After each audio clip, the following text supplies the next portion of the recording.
भारत की राजनीति में एक ऐसी धारा जन्मी जिसने खुद को मजदूर किसानों की आवाज़ कहा, लेकिन उसकी जड़ें भारत की मिट्टी में कम और विदेशी धरती पर ज़्यादा पाई गई।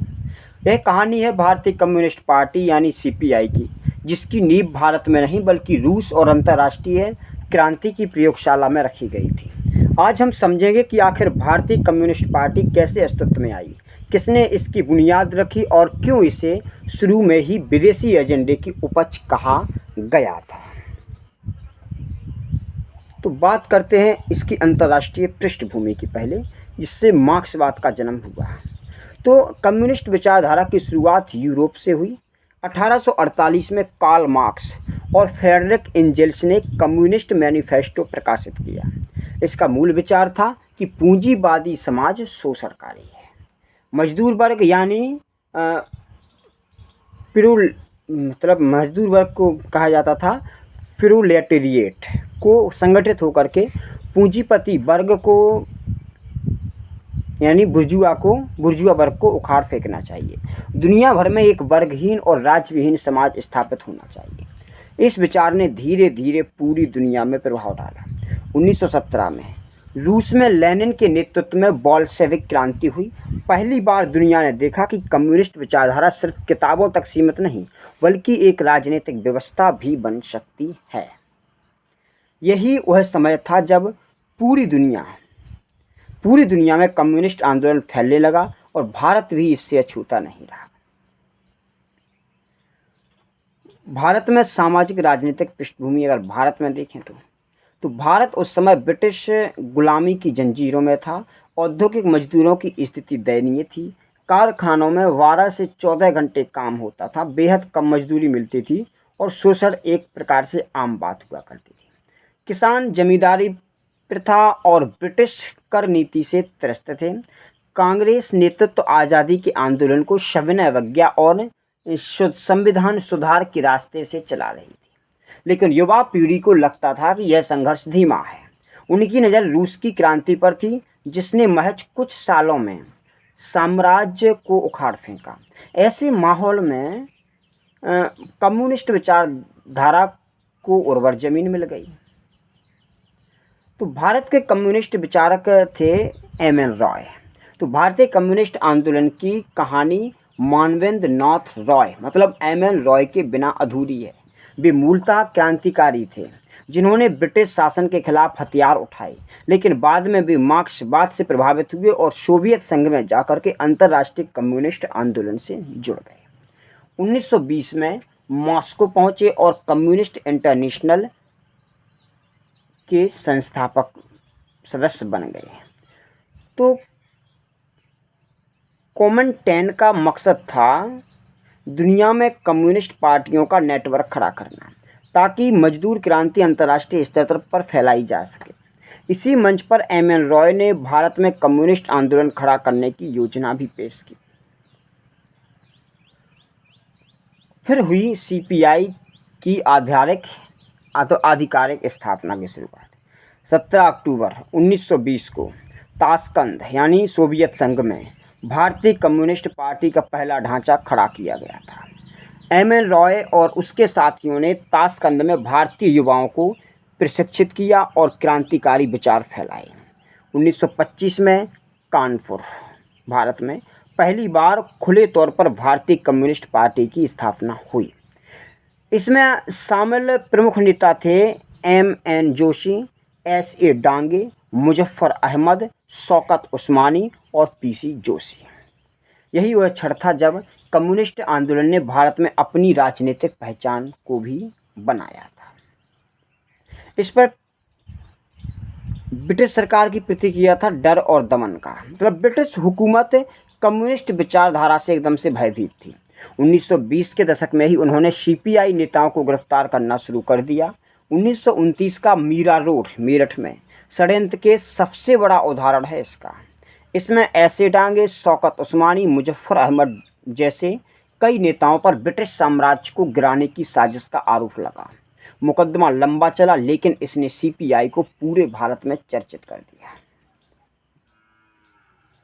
यानी जिस विचारधारा की जड़ें रूस में थी वह भारत में ब्रिटिश साम्राज्य की आँख की किरकिरी बन चुकी थी और सीपीआई का लक्ष्य था ब्रिटिश साम्राज्यवाद को उखाड़ फेंकना, समाज में वर्गीय व्यवस्था को स्थापित करना, किसान और मजदूर को सत्ता का केंद्र बनाना। हालांकि इसके विरोधियों का कहना था कि सीपीआई का असली मकसद भारत की आज़ादी नहीं बल्कि सोवियत संघ का हित साधना थी, क्योंकि सीपीआई के नेताओं के अधिकांश निर्देश सीधे मॉस्को से आते थे। तो एक विदेशी बीज भारतीय धरती में रोपित हुआ। 1920-25 का यह दौर भारतीय कम्युनिस्ट पार्टी के जन्म का था। यह पार्टी भारत की मिट्टी से नहीं बल्कि सोवियत क्रांति से प्रेरित होकर पैदा हुई थी। इसके पहले नेता क्रांतिकारी थे, लेकिन धीरे धीरे यह आंदोलन अंतर्राष्ट्रीय राजनीति का हिस्सा बन गया। यही कारण है कि आज भी आलोचक कहते हैं कि भारतीय कम्युनिस्ट पार्टी भारत की ज़रूरत से नहीं बल्कि मॉस्को के आदेश से जन्मी थी। भारत की आज़ादी का संघर्ष। एक ओर गांधी जी का सविनय अवज्ञा आंदोलन, भगत सिंह और आज़ाद जैसे क्रांतिकारी, नेताजी सुभाष का आज़ाद हिंद फौज, और दूसरी ओर भारतीय कम्युनिस्ट पार्टी जो दावा करती रही कि वह मजदूर किसानों की असली आवाज़ है। लेकिन सवाल ये उठता है, क्या सीपीआई ने सच में आज़ादी की लड़ाई लड़ी या फिर उसने भारत से ज़्यादा मॉस्को और लंदन के हित साधे? आज हम इसी विवाद की गहराई में उतरेंगे। 1920 के दशक में पहले बात करेंगे तो कांग्रेस और सीपीआई का अलग रास्ता था। 1920 के दशक में कांग्रेस आंदोलन तेजी पकड़ रहा था।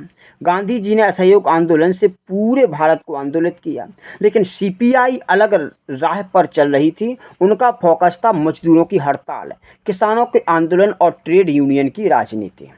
1923 में ऑल इंडिया ट्रेड यूनियन मतलब एटक का गठन हुआ। सीपीआई ने मजदूर संगठनों में अपनी पकड़ मजबूत की। रेलवे, कपड़ा उद्योग और बंदरगाहों में लगातार हड़तालें होती रहीं। सीपीआई का मानना था कि कांग्रेस का आंदोलन बुर्जुआ यानी पूंजीपतियों का आंदोलन है, जबकि असली आज़ादी मजदूर किसानों के संघर्ष से आएगी। फिर आता है मेरठ षड्यंत्र केस 1929 में। 1929 का मेरठ षड्यंत्र केस सीपीआई के इतिहास का बड़ा मोड़ है। ब्रिटिश सरकार ने सीपीआई नेताओं पर आरोप लगाया कि वे भारत में क्रांति भड़काकर ब्रिटिश शासन को उखाड़ने की साजिश कर रहे हैं। ऐसे डांगे शौकत उस्मानी, मुजफ्फर अहमद और कई अन्य नेताओं को गिरफ्तार कर लिया गया। इस केस में सीपीआई को पूरे भारत में चर्चा का विषय बना दिया, लेकिन कांग्रेस और क्रांतिकारी संगठनों की तुलना में सीपीआई को जनता का उतना समर्थन नहीं मिला। 1930 के दशक में गांधी जी ने नमक सत्याग्रह और सविनय अवज्ञा आंदोलन छेड़ा। लाखों लोग जेल गए, लेकिन सीपीआई इस आंदोलन में सक्रिय नहीं रही। सीपीआई का मानना था कि यह कांग्रेस का बुर्जुआ आंदोलन है। इसके बजाय वे मजदूर किसानों को संगठित करने पर ध्यान देते रहे। 1934 में सीपीआई पर ब्रिटिश सरकार ने प्रतिबंध लगा दिया, लेकिन इसी साल कांग्रेस सोशलिस्ट पार्टी सीएसपी बनी, जिसके कई नेता समाजवादी विचारधारा से जुड़े थे। यहीं से सीपीआई ने कांग्रेस के भीतर घुसपैठ करने की कोशिश शुरू कर दी। 1939 में द्वितीय विश्व युद्ध शुरू हुआ। कांग्रेस ने ब्रिटिश हुकूमत के खिलाफ आंदोलन तेज करने का निर्णय किया, लेकिन सीपीआई की स्थिति जटिल थी, कॉम्प्लेक्स स्थिति में था ये, क्योंकि उस समय सोवियत संघ ने जर्मनी से शांति संधि कर ले रखी थी। इसलिए सीपीआई ने खुद को साम्राज्यवादी ताकतों की आपसी लड़ाई कहकर विरोध किया था। लेकिन 1941 में जर्मनी ने सोवियत संघ पर हमला कर दिया। अब स्थिति पलट गई। सोवियत संघ ब्रिटेन का साथी बन गया और जैसे ही मॉस्को का रुख बदला, सीपीआई का रुख भी बदल गया। अब सीपीआई ने ब्रिटिश हुकूमत को समर्थन देना भी शुरू कर दिया था। तो 1942 में गांधी जी ने भारत छोड़ो आंदोलन का बिगुल बजाया। पूरा देश नारे लगा रहा था, अंग्रेजों भारत छोड़ो, लेकिन सीपीआई ने इसका समर्थन नहीं किया। बल्कि सीपीआई ने कहा कि अभी भारत को स्वतंत्रता की मांग नहीं करनी चाहिए, क्योंकि ब्रिटेन और सोवियत संघ मिलकर फासीवाद के खिलाफ लड़ रहे हैं। तो भारत की आज़ादी की बात बाद में होगी, पहले सोवियत संघ को बचाना जरूरी है। यानी जब पूरा देश बलिदान दे रहा था, सीपीआई ब्रिटिश हुकूमत के साथ खड़ी दिखाई दी। यहीं से सीपीआई पर राष्ट्र विरोधी और विदेशी ताकतों का मुहरा होने का ठप्पा एकदम से लग गया। नेताजी सुभाष चंद्र बोस का आज़ाद हिंद फौज जो आंदोलन था सीपीआई से बिल्कुल अलग था, विपरीत था। नेताजी का मानना था कि आज़ादी यहाँ और अभी चाहिए, जबकि सीपीआई का कहना था कि आज़ादी को द्वितीय विश्व युद्ध खत्म होने तक टालना होगा। सीपीआई ने नेताजी की रणनीति का समर्थन नहीं किया, बल्कि कई बार सीपीआई नेताओं ने नेताजी को फांसीवादी मतलब फांसीवाद समर्थक तक कह डाला। तो यह सीपीआई की सबसे बड़ी ऐतिहासिक भूलों में गिना जाता है। जैसे जैसे युद्ध खत्म हुआ, सीपीआई ने फिर से खुद को आज़ादी की लड़ाई के पक्षधर के रूप में पेश करना शुरू कर दिया। उन्होंने मजदूर हड़तालों और किसान आंदोलनों को तेज किया। तेलंगाना में किसानों का विद्रोह शुरू हुआ, जिसमें सीपीआई की भूमिका बिल्कुल अहम रही, मुख्य भूमिका में रहा सीपीआई। लेकिन भारतीय जनता के मन में यह छवि जम चुकी थी कि सीपीआई विदेशी ताकतों के दबाव में काम करती है। 1947 तक आते आते सीपीआई पर कई गंभीर आरोप लग चुके थे। कांग्रेस के नेतृत्व वाले आंदोलनों से इन्होंने दूरी बनाई, सोवियत संघ के आदेश पर ब्रिटिश सरकार को समर्थन दिया, भारत छोड़ो आंदोलन का विरोध किया, नेताजी सुभाष चंद्र बोस और क्रांतिकारी धारा को इन्होंने बदनाम किया, भारतीय आज़ादी से ज़्यादा सोवियत हित को इन्होंने प्राथमिकता दी। तो यही कारण है कि आज़ादी के बाद भी सीपीआई की छवि राष्ट्र विरोधी धारा के रूप में बनी रही। भारत आज़ाद हो चुका था, ब्रिटिश साम्राज्य का अंत हुआ और देश एक नए युग में प्रवेश कर रहा था। लेकिन स्वतंत्रता के साथ ही सामने आए बड़े सवाल, कौन देश की सच्ची सेवा करेगा और कौन अपने विदेशी एजेंडे को प्राथमिकता देगा। इसी सवाल ने भारतीय कम्युनिस्ट पार्टी यानी सीपीआई के सामने सबसे बड़ी चुनौती खड़ी कर दी। भारत और पाकिस्तान का विभाजन। 15 अगस्त 1947 भारत आज़ाद हुआ, लेकिन देश के दो टुकड़े होकर पाकिस्तान बन गया। देश के टुकड़े होकर एक और हिस्सा पाकिस्तान बन गया। विभाजन के समय हिंदू मुस्लिम संघर्ष चरम पर था। लाखों लोग पलायन करने को मजबूर हुए। सांप्रदायिक हिंसा का दंश हर शहर हर और गांव में दिखाई दिया।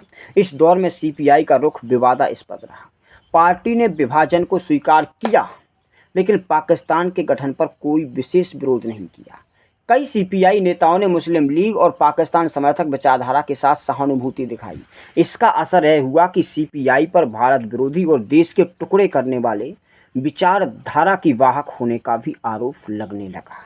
यानी आज़ादी के सबसे संवेदनशील समय में सीपीआई का रुख जनता के लिए किसी हद तक समझना कठिन था। सीपीआई का सबसे बड़ा पहला बड़ा हथियारबंद आंदोलन 1946 से 1951 के बीच चला। हैदराबाद राज्य में तेलंगाना विद्रोह हुआ। इसमें सीपीआई ने जमींदारों के खिलाफ किसानों का नेतृत्व किया। आंदोलन की शुरुआत थी जमींदारों और सरकार के अत्याचार के खिलाफ, लेकिन यह विद्रोह जल्दी ही हिंसक हो गया।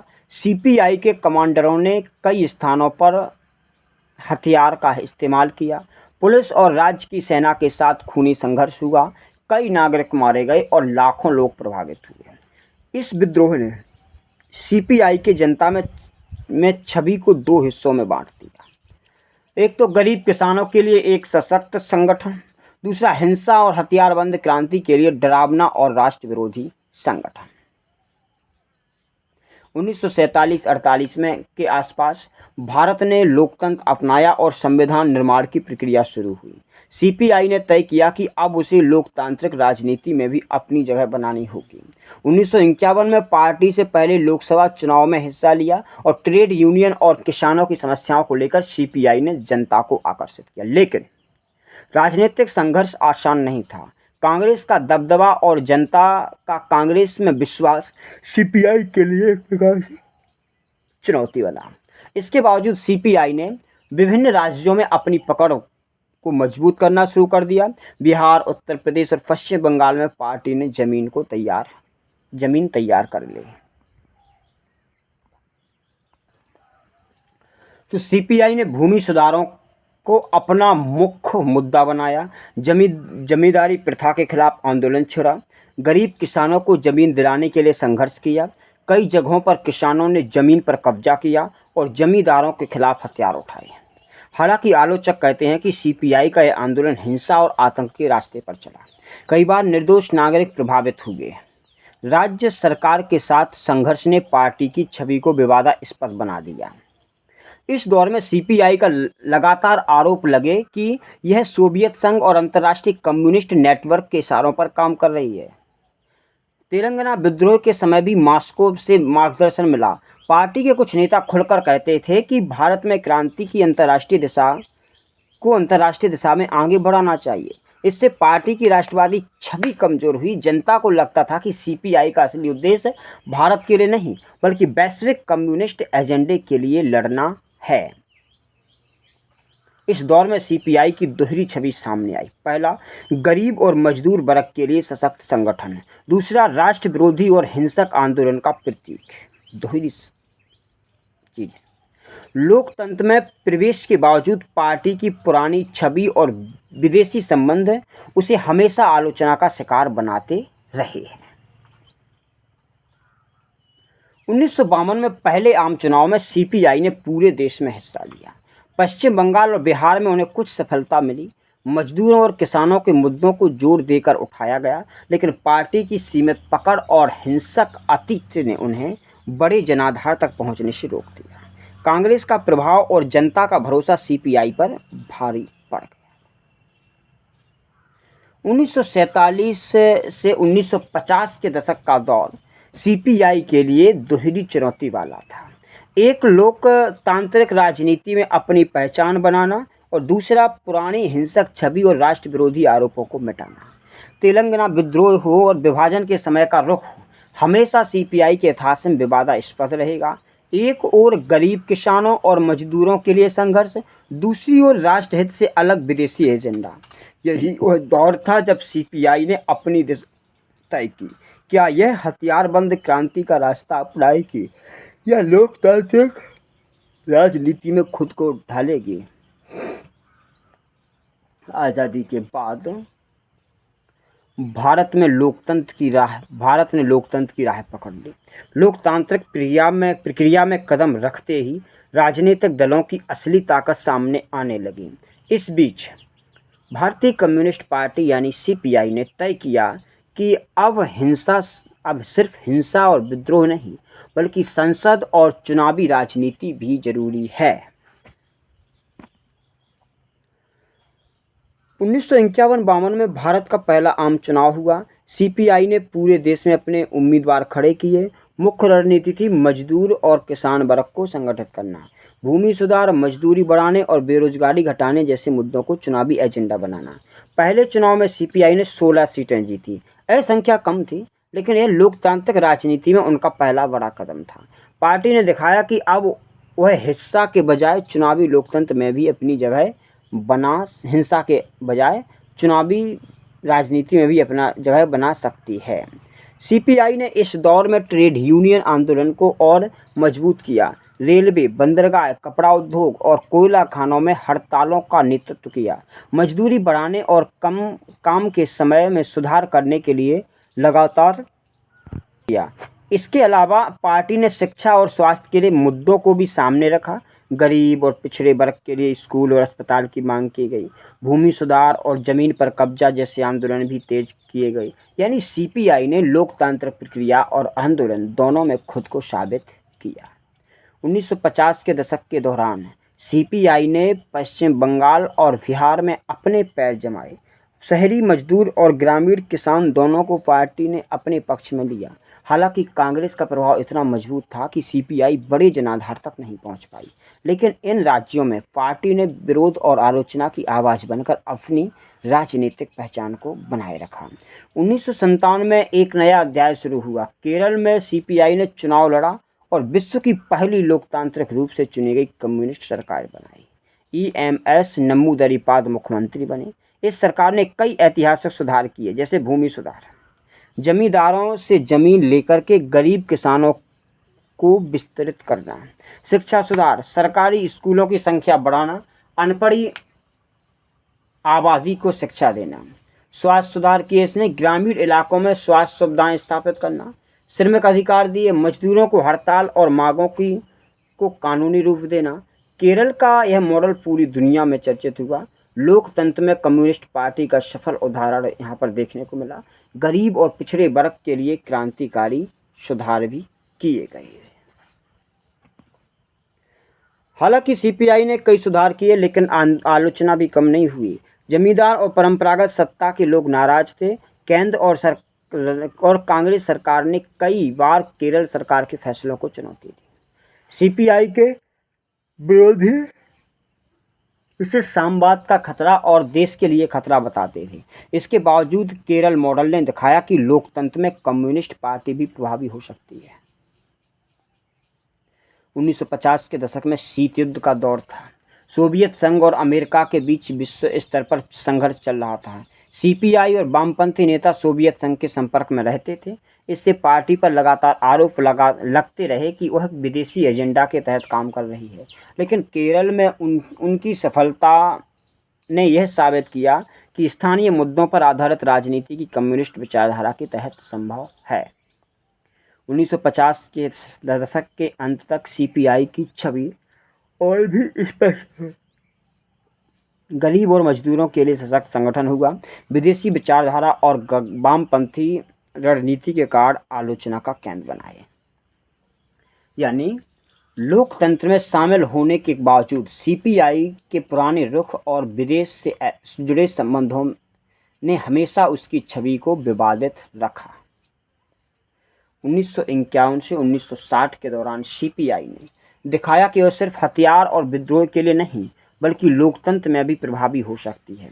केरल की सरकार और ट्रेड यूनियन आंदोलन इसका सबसे बड़ा प्रमाण है। हालांकि आलोचना और राष्ट्र विरोधी आरोपों का साया अभी भी पार्टी पर ज्यों का त्यों बना रहा। इस दौर में सीपीआई को यह सिखाया कि लोकतंत्र में सफलता पाने के लिए जनसंपर्क, चुनाव और स्थानीय मुद्दों पर फोकस जरूरी है। 1962 यह वर्ष भारतीय राजनीति और सुरक्षा के इतिहास में एक बड़ा झटका लेकर आया। भारत चीन युद्ध ने पूरे देश को हिला दिया, लेकिन इस युद्ध ने भारतीय कम्युनिस्ट पार्टी यानी सीपीआई के अंदर तूफान खड़ा कर दिया। आज हम देखेंगे कि कैसे सीपीआई ने देशभक्ति और अंतर्राष्ट्रीय वामपंथी विचारधारा के बीच फंसे रहते हुए अपना विभाजन अनुभव किया। 1962 का भारत चीन युद्ध में कैसा था? तो अक्टूबर 1962 में चीन ने भारत के सीमावर्ती क्षेत्रों में आक्रमण कर दिया था। लद्दाख, अरुणाचल प्रदेश और सिक्किम के पास भारतीय सेनाओं को भारी नुकसान हुआ। देशव्यापी भय और आक्रोश फैल गया। भारत की जनता और कांग्रेस सरकार ने इस आक्रमण को पूरी तरह राष्ट्र विरोधी और चीनी विस्तारवाद के रूप में देखा। इस युद्ध के दौरान राष्ट्रीय एकता की भावना चरम पर थी। हर नागरिक, छात्र और सैनिक देश की रक्षा में जुट गए। लेकिन सीपीआई का रुख इस समय बेहद विवादास्पद रहा। पार्टी के कुछ नेताओं ने कहा कि यह युद्ध भारत और चीन के बीच साम्राज्यवादी झगड़ा नहीं है, बल्कि अंतर्राष्ट्रीय समाजवाद और साम्यवाद के बीच का संघर्ष है। इस बयान ने पूरे देश में आग लगा दी। लोगों ने सीपीआई को विदेशद्रोही और चीन समर्थक मान लिया। प्रेस ने आरोप लगे कि सीपीआई भारत की सुरक्षा के खिलाफ काम कर रही है। संसद में भी कई सांसदों ने पार्टी की आलोचना की। तो 1962 के युद्ध ने सीपीआई के अंदर गहरी दरार पैदा कर दी। एक धड़ा सोवियत संघ समर्थक था। उसका मानना था कि भारत चीन युद्ध में भारत की प्रतिक्रिया और कांग्रेस सरकार की नीतियां सही नहीं हैं। वे चाहते थे कि सीपीआई लोकतांत्रिक और चुनावी रास्ते पर रहे, लेकिन अंतर्राष्ट्रीय दृष्टिकोण पर ध्यान दें। दूसरा धड़ा चीन समर्थक था। वे मानते थे कि चीन की क्रांति सही है और भारत चीन युद्ध में सीपीआई को चीन का समर्थन करना चाहिए। तो यह द्वंद्व अंततः 1964 में सीपीआई के विभाजन में बदल गया। नया दल बना सीपीआई एम, मतलब भारतीय कम्युनिस्ट पार्टी माओवादी बन गया, और दूसरा बना सीपीआई एम ने चीन के विचारधारा के करीब होने का दावा किया। मूल सीपीआई के उसने सोवियत संघ के समर्थन और लोकतांत्रिक रास्ते पर रहने पर अपनी नीति अपनाई। सीपीआई के विभाजन के पीछे मुख्य कारण थे। पहला था राष्ट्रीयता बनाम अंतर्राष्ट्रीय वामपंथ विचारधारा। दूसरा, ये चीन समर्थक दल भारत की सुरक्षा के अधिक चीन की क्रांतिकारी सिद्धांतों को प्राथमिकता दे रहा था। दूसरा कारण था 1962 का युद्ध और उसके राजनीतिक परिणाम में अगर हम बात करें तो युद्ध के दौरान सीपीआई का बयान जनता के नकारात्मक छवि बनाने वाला साबित हुआ। सोवियत बनाम चीन विवाद। अंतर्राष्ट्रीय कम्युनिस्ट नेटवर्क ने सोवियत और चीन के बीच प्रतिस्पर्धा थी। सीपीआई और जो सीपीआईएम, इनका विभाजन इसी अंतर के आधार पर हुआ था। 1962 के बाद सीपीआई की राष्ट्र विरोधी छवि और मजबूत हो गई। कई लोग सीपीआई को मानते थे कि यह पार्टी भारत के हित के बजाय विदेशी हितों को प्राथमिकता देती है। युद्ध में सीपीआई के कथित बयान और चीन समर्थक रुख ने इस देशभक्ति के दृष्टिकोण को संदिग्ध बना दिया। इस छवि का असर लंबी अवधि तक रहा। जनता और मीडिया में आलोचना, कांग्रेस और अन्य दलों द्वारा दबाव बनाया गया। सीपीआई के लिए राष्ट्रीय राजनीति में जनाधार बढ़ाना कठिन हो गया। 1960 के दशक में शीत युद्ध का प्रभाव भारत में भी दिखाई दिया। सोवियत संघ और अमेरिका के बीच विश्व स्तर पर तनाव हो गया। सीपीआई सोवियत संघ के संपर्क में था, जबकि सीपीआईएम चीन के करीब था। इससे पार्टी की नीतियों में उलझाव बढ़ा। देशभक्ति और अंतर्राष्ट्रीय कम्युनिज्म के बीच संतुलन बनाए रखना मुश्किल था। देश में सीपीआई और सीपीआईएम के विचार अलग अलग धड़े बन गए। विभाजन के बाद भी सीपीआई ने लोकतंत्र में अपने कदम बनाए रखे। चुनावी राजनीति जारी रही। ट्रेड यूनियन और किसानों के मुद्दे बनाए गए। हालांकि राष्ट्र विरोधी छवि और पुराने युद्धकालीन बयान उनके लिए हमेशा चुनौती बने रहे। विभाजन ने यह भी स्पष्ट किया कि भारत में कम्युनिस्ट आंदोलन केवल एक विचारधारा नहीं, बल्कि विदेश से प्रभावित रणनीति का भी हिस्सा है। 1962 का भारत चीन युद्ध सीपीआई के इतिहास में निर्णायक मोड़ साबित हुआ। पार्टी का विभाजन हुआ सीपीआई और सीपीआईएम में। राष्ट्र विरोधी आरोप और विदेशी एजेंडे का ठप्पा गहराया गया। लोकतंत्र में रहते हुए भी जनता का भरोसा हासिल करना मुश्किल हो गया। यह वह दौर था जब स्पष्ट हो गया कि सीपीआई का संघर्ष केवल भारतीय जनता के लिए नहीं, बल्कि अंतर्राष्ट्रीय वामपंथ नेटवर्क के दबाव में भी चल रहा है। भारतीय कम्युनिस्ट पार्टी यानी सीपीआई ने हमेशा खुद को मजदूर और किसान वर्ग की आवाज़ बताया, लेकिन इसके साथ ही सीपीआई का यह आरोप लगातार लगते रहे कि वह हिंदू परंपरा और धार्मिक संस्थाओं के खिलाफ है। आज हम देखेंगे कि कैसे सीपीआई की नीतियां और रुख ने उसे भारत की सांस्कृतिक संवेदनाओं के विपरीत खड़ा कर दिया है।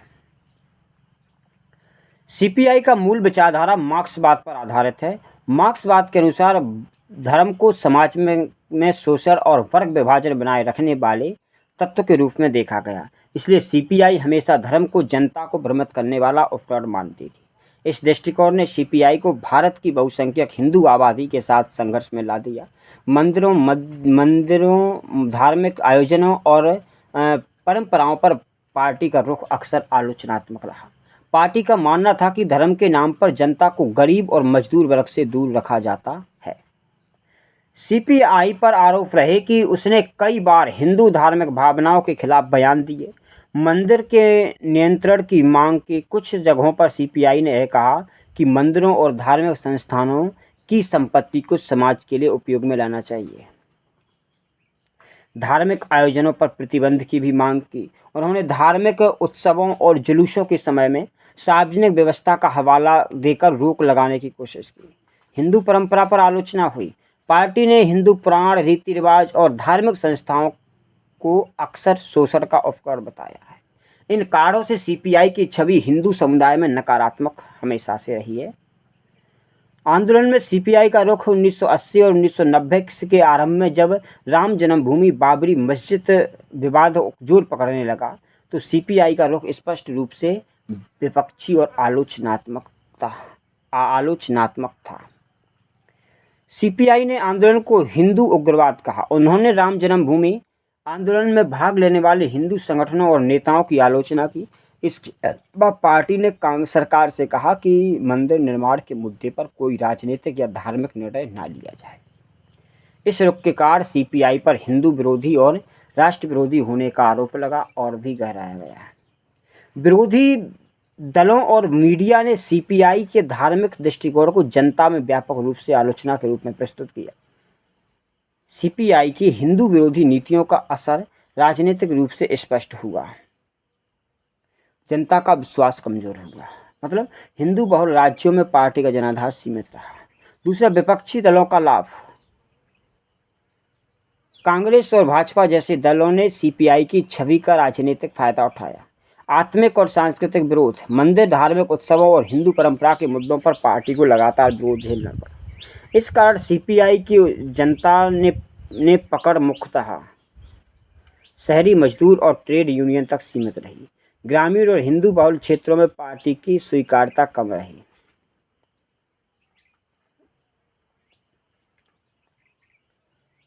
सीपीआई का उद्देश्य था समाजवादी और धर्मनिरपेक्ष दृष्टिकोण अपनाना, लेकिन भारतीय सामाजिक संरचना में धर्म का महत्व अत्यधिक था। हिंदू परंपरा और मंदिर समुदाय हर गांव और शहर में राजनीतिक शक्ति रखते थे। इसलिए सीपीआई का धर्मनिरपेक्ष दृष्टिकोण जनता की भावनाओं के विपरीत दिखा। इस द्वंद्व ने सीपीआई को हमेशा आलोचना और विपक्ष में रखा, विरोध में रखा। सीपीआई का धर्म विरोध केवल भारत तक सीमित नहीं था। सोवियत संघ और चीन जैसे देशों में भी धार्मिक संस्थाओं का विरोध था। सीपीआई ने इन अंतर्राष्ट्रीय कम्युनिस्ट देशों के विचारों को भारत में लागू करने की कोशिश की, लेकिन भारतीय संदर्भ में असफल नहीं रहा। भारतीय जनता के लिए धर्म सिर्फ आस्था नहीं बल्कि सामाजिक और राजनीतिक पहचान भी था। इसलिए सीपीआई का यह दृष्टिकोण राष्ट्र विरोधी और विदेशी विचारधारा के प्रभाव में माना गया है। सीपीआई ने हमेशा धर्म और हिंदू परंपरा पर आलोचनात्मक दृष्टिकोण अपनाया। राम जन्मभूमि आंदोलन, मंदिरों के मुद्दे और धार्मिक आयोजनों पर पार्टी के रुख ने इसे विवादित रूप बना दिया। इस छवि ने सीपीआई को हिंदू बहुल क्षेत्रों में राजनीतिक रूप से कमजोर किया। अंतर्राष्ट्रीय कम्युनिस्ट विचारधारा का पालन और भारत की सांस्कृतिक संवेदनाओं के विरोध में ने पार्टी को राष्ट्र विरोधी छवि को और भी गहरा किया। 1970 का दशक, भारत में राजनीति का नया दौर। कांग्रेस का दबदबा कुछ हद तक कमजोर हुआ और राज्य स्तर पर विपक्ष की ताकत बढ़ने लगी। इसी समय भारतीय कम्युनिस्ट पार्टी यानी सीपीआई ने पश्चिम बंगाल और उत्तर प्रदेश में अपना विस्तार तेज किया। लेकिन क्या यह विस्तार सिर्फ लोकतंत्र के पैर जमाने के लिए था या इसके पीछे कुछ और राजनीतिक और विदेशी एजेंडा भी था? आज हम विस्तार से मजदूर आंदोलन और किसान विद्रोह के इस दौर की पूरी कहानी को देखेंगे। 1950 और 1960 के बाद पश्चिम बंगाल सीपीआई का मुख्य केंद्र बन गया था। शहरी मजदूर और कारखानों में काम करने वाले लोगों ने पार्टी की पकड़ बनी। बंदरगाह, रेलवे और कपड़ा उद्योग में लगातार हड़तालें हुई। 1970 के दशक में पश्चिम बंगाल में सीपीआई ने ट्रेड यूनियनों के माध्यम से अपनी सत्ता मजबूत की। मजदूरों की मांग, वेतन वृद्धि, काम के घंटे कम करना, सुरक्षा और सामाजिक सुरक्षा। सीपीआई ने इन मांगों को जोर शोर से उठाया, लेकिन इस दौर में पार्टी का रुख कभी कभी हिंसक भी हो गया। हड़तालों और आंदोलनों के दौर कई बार पुलिस और सरकारी अधिकारी भी घायल हुए। जनता के लिए यह दिखाया कि सीपीआई केवल लोकतांत्रिक राजनीति नहीं बल्कि हिंसा के दबाव में के माध्यम से भी सत्ता हासिल करना चाहती है। उत्तर प्रदेश में गतिविधियां हुई कुछ। उत्तर प्रदेश में सीपीआई की पकड़ उतनी मजबूत नहीं थी जितनी पश्चिम बंगाल में थी। ग्रामीण किसान आंदोलन और छोटे मजदूर समूहों तक ही पार्टी का प्रभाव था। 1970 में किसानों के दशक में किसानों के लिए आंदोलन चलाए गए, विशेषकर भूमिहीन और गरीब किसानों के लिए। पार्टी ने जमीन सुधार, ऋण माफ़ी और खेती के लिए सरकारी सहायता जैसे मुद्दों पर ध्यान दिया। कई बार सीपीआई के नेताओं ने स्थानीय प्रशासन के साथ टकराव किया। उत्तर प्रदेश में सीपीआई की राजनीतिक पकड़ सीमित रहने के बजाय पार्टी में विरोध और संघर्ष की आवाज़ को बनाए रखा। 1970-80 के दशक में मजदूर आंदोलन सीपीआई की मुख्य ताकत बना। रेलवे, कोयला, कपड़ा और बंदरगाह उद्योगों में बड़े पैमाने पर हड़तालें हुई। मजदूरों के हित के लिए पार्टी ने लगातार संघर्ष किया, लेकिन कई बार आंदोलन हिंसक रूप लेते थे। पुलिस और सरकार के साथ संघर्ष हुआ। हड़तालों के दौरान उत्पादन और व्यापार पर असर हुआ। इससे सीपीआई की छवि दोहरी बन गई। पहला तो गरीब और मजदूर वर्ग के लिए सशक्त हो गया और हिंसा और विरोध के लिए डरावना हो गया। ये छवि ऐसी बन गई सीपीआई। सीपीआई ने ग्रामीण क्षेत्रों में किसानों के आंदोलन का नेतृत्व किया। भूमिहीन किसान और गरीब किसान मुख्य लक्ष्य हुआ करते थे। भूमि कब्जा और जमींदारों के खिलाफ संघर्ष। 1970 में बिहार, पश्चिम बंगाल और यूपी के कुछ हिस्सों में सीपीआई ने किसानों को संगठित किया। कई स्थानों पर सरकार और जमींदारों के साथ संघर्ष। इस दौरान हिंसा और संघर्ष के कारण पार्टी पर आलोचना हुई।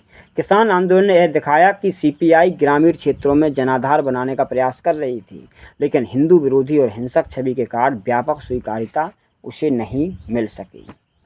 इस दशक में सीपीआई ने लोकसभा और राज्य विधानसभा के चुनावों में भाग लिया। 1970, 77 और 1980 के आम चुनाव पश्चिम बंगाल में विशेषकर पार्टी की पकड़ मजबूत हुई। सीपीआई ने मजदूर, किसान और पिछड़े वर्ग के मुद्दे उठाए। भूमि सुधार, मजदूरी और शिक्षा पर जोर दिया, लेकिन हिंदू विरोधी नीतियों और राष्ट्र विरोधी छवि के कारण ग्रामीण हिंदू बहुल क्षेत्रों में सफलता इसकी सीमित रही। 1970-80 के दौरान भी सीपीआई की हिंदू विरोधी छवि बनी रही। मंदिरों और धार्मिक आयोजनों पर आलोचना करता रहा है। राम जन्मभूमि आंदोलन को पहले भी पार्टी का रुख आलोचनात्मक था। इससे पार्टी को ग्रामीण और हिंदू बहुल क्षेत्रों में समर्थन नहीं मिला, लेकिन शहरी मजदूर और गरीब किसान वर्ग में पार्टी का जनाधार मजबूत रहा। सीपीआई का विदेशी एजेंडा अब भी स्पष्ट था। सोवियत संघ से मार्गदर्शन, चीन समर्थक धरा था। सीपीआई के साथ ये अलग हो गया। इसने पार्टी की नीतियों में उलझाव और राष्ट्रीय बनाम अंतर्राष्ट्रीय कम्युनिज्म का द्वंद्व पैदा कर दिया। 1970 और 80 का दशक सीपीआई के लिए महत्वपूर्ण था। पहला तो पश्चिम बंगाल में राजनीतिक और मजदूर आंदोलन के माध्यम से इनकी पकड़ मजबूत हुई। उत्तर प्रदेश में और बिहार में भी इनका सीमित प्रभाव हुआ। 1980 का दशक भारत की राजनीति में बदलाव और नए संघर्ष का दौर। कांग्रेस का राष्ट्रीय दबदबा कम हुआ, क्षेत्रीय दलों और विपक्ष का प्रभाव बढ़ा। इसी समय भारतीय कम्युनिस्ट पार्टी यानी सीपीआई और उसका माओवादी धड़ा सीपीआई-एम देश भर में सक्रिय हुआ।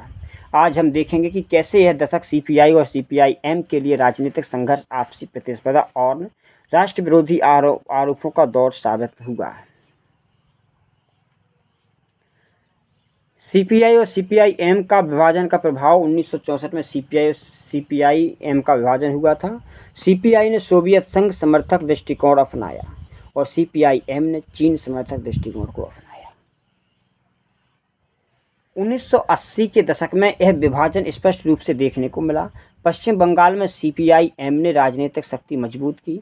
सीपीआई ने ट्रेड यूनियन और किसान आंदोलन पर ध्यान केंद्रित किया। दोनों दलों ने आपसी प्रतिस्पर्धा और मतभेद दोनों में गहराने लगे।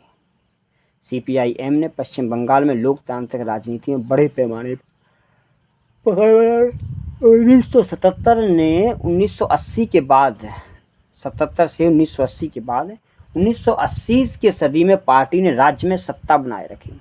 भूमि सुधार, गरीब और पिछड़े वर्ग के लिए योजनाओं का क्रियान्वयन, शहरी मजदूर और ग्रामीण गरीब वर्ग में व्यापक जनाधार। तो सीपीआई-एम की यह सफलता सीपीआई को दबाव में डालती रही। सीपीआई ने भी पश्चिम बंगाल में चुनावी राजनीति जारी रखी, लेकिन सीपीआई-एम के प्रभाव के कारण सीमित सफलता मिल पाई। उत्तर प्रदेश और बिहार में सीपीआई का प्रभाव अब भी सीमित रहा। किसानों और मजदूरों के लिए आंदोलन, जमींदारी प्रथा और भूमि कब्जे के खिलाफ संघर्ष, लेकिन हिंदू विरोधी नीतियों और राष्ट्र विरोधी छवि के कारण व्यापक जनाधार नहीं बन पाया। इस दौर में सीपीआई ने केंद्र सरकार और राज्य सरकारों के खिलाफ लगातार विरोध किया। मजदूरों और किसानों की मांगों के लिए हड़तालें और आंदोलन, कांग्रेस और अन्य दलों के विरोध का सामना किया गया। 1980 से 90 के दशक में सीपीआई की हिंदू विरोधी नीतियों का प्रभाव जारी रहा। मंदिरों और धार्मिक आयोजनों पर आलोचना हुई। राम जन्मभूमि आंदोलन से पहले पार्टी का रुख आलोचनात्मक रहा। जनता में यह छवि बनी कि सीपीआई धार्मिक और सांस्कृतिक संवेदनाओं के खिलाफ है। इस कारण पार्टी और हिंदू बहुल क्षेत्रों में सीमित समर्थन के साथ ही शहरी मजदूर और पिछड़े वर्ग तक ही प्रभाव रख सके। 1980 के दशक में सीपीआई और सीपीआई-एम ने मजदूर और किसान आंदोलन को प्राथमिकता दी। रेलवे, बंदरगाह, कपड़ा उद्योग में हड़तालें, किसानों के लिए भूमि सुधार, ऋण माफ़ी और सरकारी सहायता। कई बार आंदोलन हिंसक भी हुए। इस दौर में पार्टी ने जनता की गरीबी और शोषण पर ध्यान केंद्रित किया, लेकिन हिंदू विरोधी और राष्ट्र विरोधी छवि ने उसे व्यापक जनाधार से दूर रखा।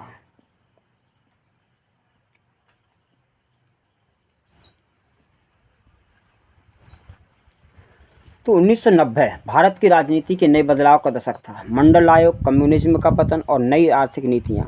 इस दौर से में सीपीआई भारतीय कम्युनिस्ट पार्टी यानी सीपीआई और उसका माओवादी धड़ा सीपीआईएम अपनी दिशा और रणनीति पर विचार करने को मजबूर हुए। आज हम देखेंगे कि कैसे 1990 मतलब अब हम देखने जा रहे हैं कि 1990 के बाद सीपीआई ने अपनी राजनीतिक स्थिति बनाए रखी, लेकिन हिंदू विरोधी नीतियों और राष्ट्र विरोधी आरोपों ने पार्टी को लगातार चुनौती दी। 1990 के दशक में राष्ट्रीय राजनीतिक परिवेश कैसा बना? भारत ने 1991 में आर्थिक उदारीकरण को शुरू किया। मंडल आयोग के बाद सामाजिक और जातिगत संघर्ष तेज हुए। भाजपा का उदय और हिंदू पुनरुत्थान आंदोलनों का असर हमें देखने को मिला। इस परिवेश में सीपीआई और सीपीआईएम दोनों दलों के लिए चुनौती थी। हिंदू विरोधी नीतियों और धार्मिक संवेदनाओं के विरोध का असर जनता में देखा गया। शहरी मजदूर और किसान वर्ग की जनाधार था, लेकिन ग्रामीण हिंदू बहुल क्षेत्रों में इसका समर्थन बिल्कुल से सीमित था। अगर हम चुनाव प्रदर्शन की बात करें तो 1991 से 2000 के दशक में सीपीआई ने लोकसभा और राज्य विधानसभा में चुनाव लड़ा। पश्चिम बंगाल में सीपीआई का दबदबा रहा और उत्तर प्रदेश, बिहार और मध्य प्रदेश में सीपीआई को सीमित प्रभाव मिला।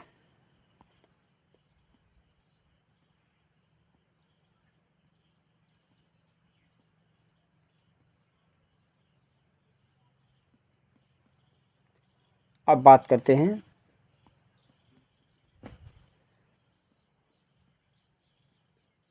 2000 के बाद की। भारत की राजनीति में नए बदलाव आए। उदारीकरण, वैश्वीकरण और हिंदू पुनरुत्थान आंदोलनों का असर हुआ।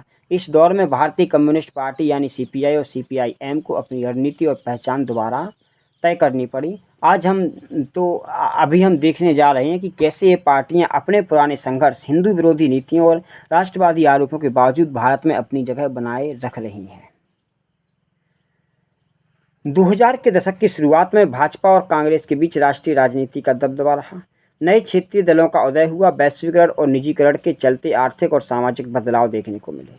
इस दौर में सीपीआई और सीपीआईएम को अपनी पहचान बनानी थी। मजदूर, किसान और पिछड़े वर्ग पर ध्यान देना था। राष्ट्रीय और अंतर्राष्ट्रीय कम्युनिज्म का प्रभाव भी यहाँ पर करना था, लेकिन पार्टी की हिंदू विरोधी और राष्ट्र विरोधी छवि अब भी चुनौती बनी रही। विशेषकर ग्रामीण और हिंदू बहुल क्षेत्रों में जनता और मीडिया के नज़रिए में सीपीआई और सीपीआईएम को अक्सर विवादित माना गया।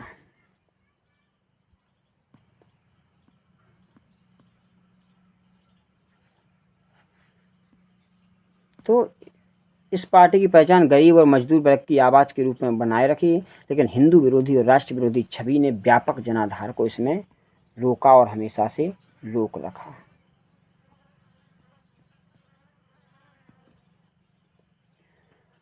तो सीपीआई और सीपीआईएम आज भी भारत में सक्रिय हैं। मजदूर, किसान और पिछड़े वर्ग के मुद्दों पर आवाज़ उठाते हैं। हिंदू विरोधी और राष्ट्र विरोधी आरोप आज भी पार्टी की पहचान का हिस्सा हैं। राजनीतिक दबदबा सीमित होने के बावजूद पार्टी ने लोकतंत्र में अपनी जगह बनाए रखी है। भविष्य में सीपीआई और सीपीआईएम के लिए चुनौती होगी। धर्मनिरपेक्ष और राष्ट्रवादी दृष्टिकोण के बीच संतुलन रखना होगा। राष्ट्रीय जनाधार बढ़ाने के लिए हिंदू विरोधी नीतियों और विदेशी एजेंडे का असर कम करना होगा। युवा और शहरी वर्ग में पहचान बनाए रखना होगा। तो इस पूरी वीडियो के माध्यम से हमने देखा कि कैसे सीपीआई ने भारत की राजनीति में कदम रखा, किस तरह इसके राष्ट्र विरोधी और हिंदू विरोधी एजेंडे ने इसे और बाधित बनाया, और किस तरह यह आज भी अपने जनाधार और आंदोलन के माध्यम से भारत में सक्रिय है। तो मिलते हैं नेक्स्ट पॉलिटिकल पार्टी की कहानी के साथ। जय हिंद।